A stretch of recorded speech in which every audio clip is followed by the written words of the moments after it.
de ce problème-là. Tu vas prendre le rouleau, puis tu vas marcher pour les 115 prochains mètres avec le rouleau pour dérouler le câble le long du transept.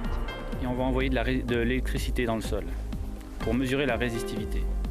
Si le sol est dégelé, il y a de l'eau liquide, le courant se déplace tranquillement, on sait qu'on est dans le sol dégelé. En retournant d'année en année au même site, aux mêmes endroits, dans les mêmes communautés, ça fait en sorte qu'on observe des dégradations, on observe des changements dans l'environnement qui sont dus au changement climatique.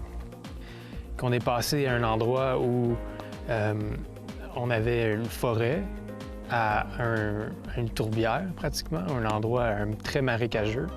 Des endroits où, par exemple, il y avait des caribous, maintenant ça peut attirer des orignaux qui vivent dans des environnements complètement différents.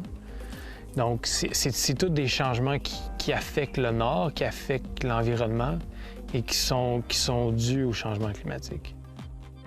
Fait que là, on fait quoi? On regarde la machine pendant 1h30 pendant qu'elle prend ses mesures? Ben là, la machine est en train de faire ses mesures, là, donc on va la laisser travailler tranquillement. Et en attendant, on va installer des électrodes pour un deuxième levé.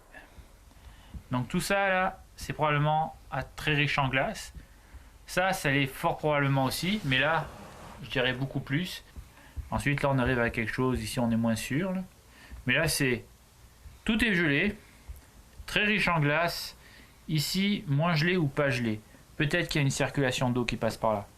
Ça, ce serait le genre de zone qu'on voudrait éviter si on bâtissait une route ou si on voulait corriger le trajet de la route. Quel genre de solutions peuvent être appliquées par rapport à tes recherches, là, comme